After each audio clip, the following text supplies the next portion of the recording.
Well, it's a public education success story for inner city kids. The Eagle Academy for Young Men is a system of 6 schools open to grades 6 through 12.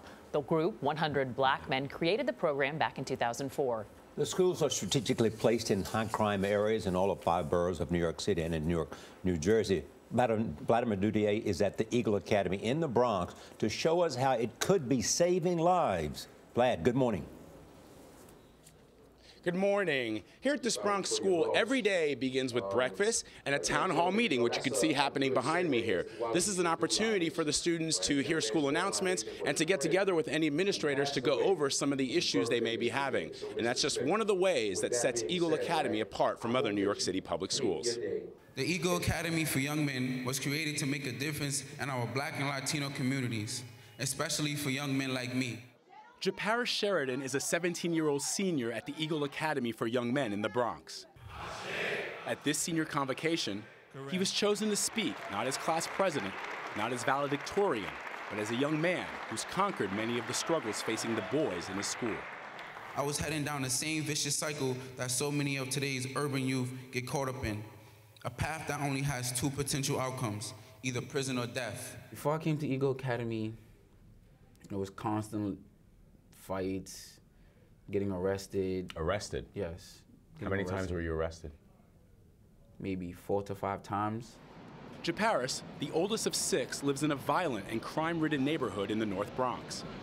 Like 67% of black children in America, Japaris has grown up in a single-parent home. Adding to his problems is the fact that both his parents were incarcerated on drug charges when he was 9.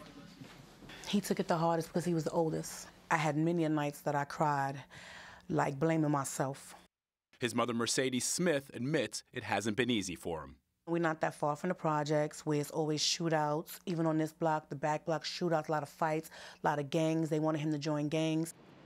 When his mother learned about a public school in the neighborhood geared specifically to boys of color, she urged Japaris to apply. That was the best choice between me and my son we could have ever made. Out of thousands that applied, Japaris was one of the lucky 100 to be accepted in his grade. But it didn't stop local gangs trying to recruit him. But the trouble in the streets didn't stop. He was always in a fight every day. Even outside the school, they would go to the school. He says the biggest turning point in his life came when a teacher here went the extra mile to help him. And I said, wow, what is going on with this student to where, you know, at one end, he wants to do well and he wants to learn, but then on the other end, he has such a short fuse.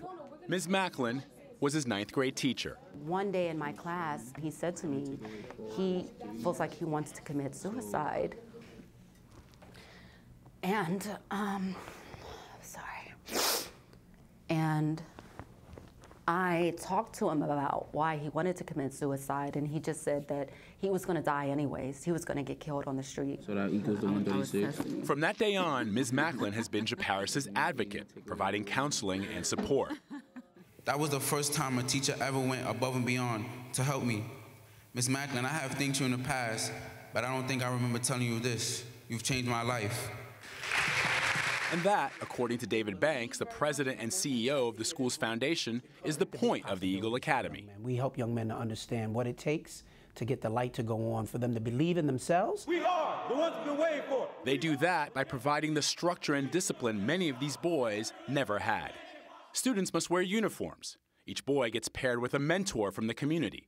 School days are longer to avoid idle time on the streets. And the kicker? There are no girls here, right? That's right, no girls, and it makes a huge difference. I'm sure it does. Right? So, I mean, because that's a huge distraction when you're a teenager, I think. I think be able to come to a place where they don't have to worry about competing for girls or getting dressed up for girls, and they can just be very focused on their schoolwork. We have a lot of young men who many schools would shy away from. We admit all of these young men, and we say that we'll put them all in there together and we'll get everybody to the finish line. People don't see the greatness that lies within boys of color. They're boys, they're kids, just like any other kid in America. And with the right direction, they can soar. I remember watching convocation from the sidelines as a freshman, sophomore, and junior. Now I am here. I made it. That school will be a forever in my memory, my heart, and grateful to them as well because they didn't give up on him. Instead, they gave him and his family an alternative to life on the streets. Japaris will be the first in his family to attend college. Today, Eagle Academy has about 2,000 students in their classrooms. They hope to have 4,000 by 2021. The goal after that, to replicate this progress across the nation. Gail? I know. That's such a great story, Vlad. David Banks and his team do amazing work there. You know, somebody told me once long ago, if kids don't think you care, they don't care what you think. And you can tell at Eagle they care. And you're reminded of the thing that no man ever stands so tall as when he stoops to help a child.